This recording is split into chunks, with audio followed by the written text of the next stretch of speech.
Welcome to Market Monday. I am Kim Molloy with the Prud'homme Team, and it is Monday, June 29th.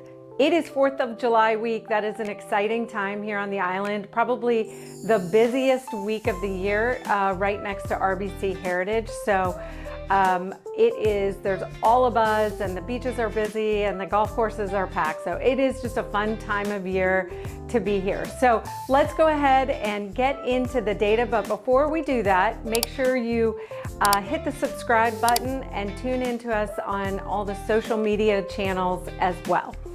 So let's start with supply. Supply kind of is a leading measure, and that is our inventory. And the same story remains, and that is our inventory is low. So looking at new listings year to date, we've had 1,413 properties come on the market this year. That is 48 new properties since last week, which is a good number coming on. We could still use more, but we're up 48 from last week.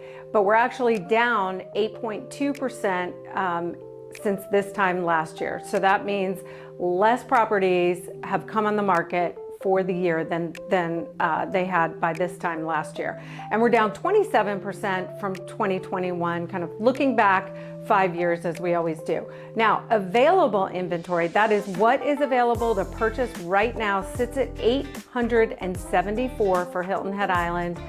That is low. Last week, it was 882, so we're down actually 8 properties since this time last week, and we're down 12% from this time last year. That's significant, and that is going to be a number to remember as we kind of move forward and look at other things. Down 12% from 2021 as well. So actually we're down a little bit more, but roughly the same since 2021. Now let's look at our demand. So this is gonna look at pending sales, closed sales. What are buyers doing? So right now our current pending sales number year to date is 1,079. Now last week it was sitting at 1,032. So 47 more properties have gone under contract since this time last week. And that number is up 3.9% from this week last year. Remember, inventory's down, but pending sales are up. We're really creating this story of the market right now. Compared to this time 5 years ago in 2021, we're down 44% in number of pending sales. Now let's look at closed sales. Closed sales mean the properties actually transfer ownership. Sometimes with pendings, they don't always make it to close, but these are the actual closed sales. Year to date, we're sitting at 1,016. That's up 48 properties from this time last week. So 48 homes and villas have sold. Since 2025, this time last year, we're up 3.1%. So again, pending sales, closed sales, both up, inventory down. And we are in 2021, just 5 years ago, closed sales were sitting at 1,821. That is a lot, but we remember what was going on back then. So we are down 44% from that time. Now let's look at absorption rate. Absorption rate is if no new properties came on the market, how long is it going to take to sell everything we have available right now? We are sitting at 4.7 months. That's equal to last week, and it's interesting because if you look back at this time last year, you know, the arrow is going to go down because we're lower than last year. It was 5.5 months, but that actually means it's more of a seller's market than this time last year. So, and if you look all the way back to 2021, that absorption rate was 3 months. So that was even more of a seller's market back then. So interesting data. Now let's look at days on market. So this is how long a property takes from time of listing to going under contract. And right now that's sitting at 103 days year to date. And last week it was 104, so we're down by a day. Really no change in my opinion there. And then looking back this time last year, it was 80 days. So again, this is really painting an interesting story, right? We've got low inventory, more sales, more pending sales, and homes are sitting on the market longer. That may sound confusing, but it just really speaks to kind of the psychology of the market right now. And let's take a look at median sale price. We're sitting right now, year to date, at $757,750. Last week, it was very close at $752,333. So we're up $5,000.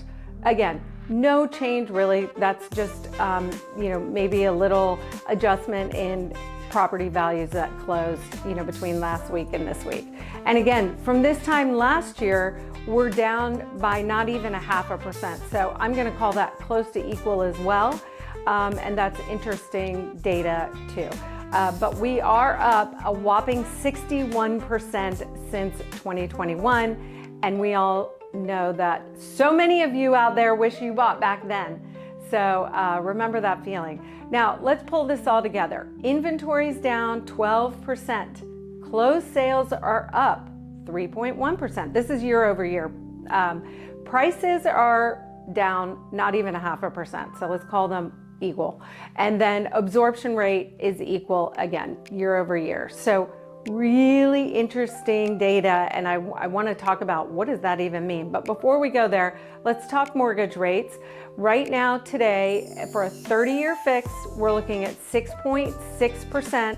Last week, they were 6.47, so they've ticked up just a tad. And again, they're lower than they were last year, because last year they were at 6.81.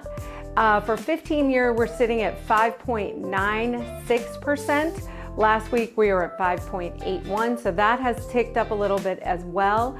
And this time last year we were the same. So we are, seeing that fluctuation continue, and it's going to be interesting to kind of see how that plays into everything. So let's kind of talk seller and buyer insights. What we're seeing a little bit is a value gap, and what I mean by that is inventory's down. We know this, I've been saying this the whole time, but inventory's down. That's been the story this year, which is interesting. However, different from a few years back when inventory was down, buyers aren't just gonna buy because there's low inventory. Buyer behavior is different in this low inventory than it was a few years back. And that's something that is very important to note if you're a seller. I really feel like, if you remember Jerry Maguire in the, I can't remember the movie, but Show Me the Money was a big thing that they said in that show. And I feel like buyers are like, show me the value, show me the value. Why is this house priced this way? And so if you're a seller, that's important to pay attention to. And if you're a buyer, it's also important. And here's what I mean. Here's what this data means. With low inventory, selective buyers, it's important to note that emotional urgency has faded. It's not what it was when we had low inventory before. Pricing is everything. Pricing matters. Presentation and your home maintenance matter more than ever. If you have an investment type property, investors right now, they've always wanted cash flow analysis, but they want even deeper. They want to know all the real and hard numbers. They don't want the numbers from 2023 and 2022. They want, what is it doing now? And with prices going up, there is a lot to understand in that investment market. So very important to understand that as well. The other thing that's important to understand as a buyer, really as a seller too, is that all communities are not moving at the same rate. They're all very hyper specific as to what their market is doing in each individual community. And it's important that you really understand that, work with somebody who really can explain that to you so that you're getting the full picture. So if you're a seller, here are my 3 key points. Buyers are still buying, but you must be priced correctly. You must be, or you're going to sit even longer. Low inventory, again, it's not guaranteeing a premium price. Your price really is reflecting the condition of your property. all the upgrades and things of that nature. And then doing your pre-sale preparation, by that doing everything you can to get it ready to bring to market in the best way possible and pricing it again correctly, that's going to give you the competitive advantage. Now, if you're a buyer, here are my 3 things. Waiting for prices to drop, big mistake. It's not happening. You see it in the data. The prices are maintaining, and in many cases, they're still appreciating year over year. And remember that 5-year look back, right? Everybody has regret who didn't buy during that time. So waiting is going to be a mistake. And another thing is, even though our inventory is low, there are way more opportunities than you might realize. And so it's important to understand that. It's very important to be prepared so that you can make that informed decision. And also, it's important to note that competition does still exist. So those homes that are doing all the right things to bring their property to market, they're still getting multiple offers. So that's important. Sellers, right now, low inventory is working in your favor, but buyers are more value conscious. So the numbers must make sense. Make sure you have everything to back up what price it is that you are listing at. And buyers, you do have more time. You still do have negotiating opportunities, but you have to remember that the properties that are coming to market positioned correctly are going to move quickly, so you must be prepared. So as we kind of wrap up, and here we are at 4th of July week, the busiest time, this market is rewarding preparation, buyer or seller. You need to make informed decisions, and you need to have that local, hyper local market knowledge. So that's my take. Thanks for watching. Make sure you subscribe to our YouTube channel so that you don't miss any market updates. Follow us on Instagram at the Prud'homme Team, and stay tuned always. Thanks so much.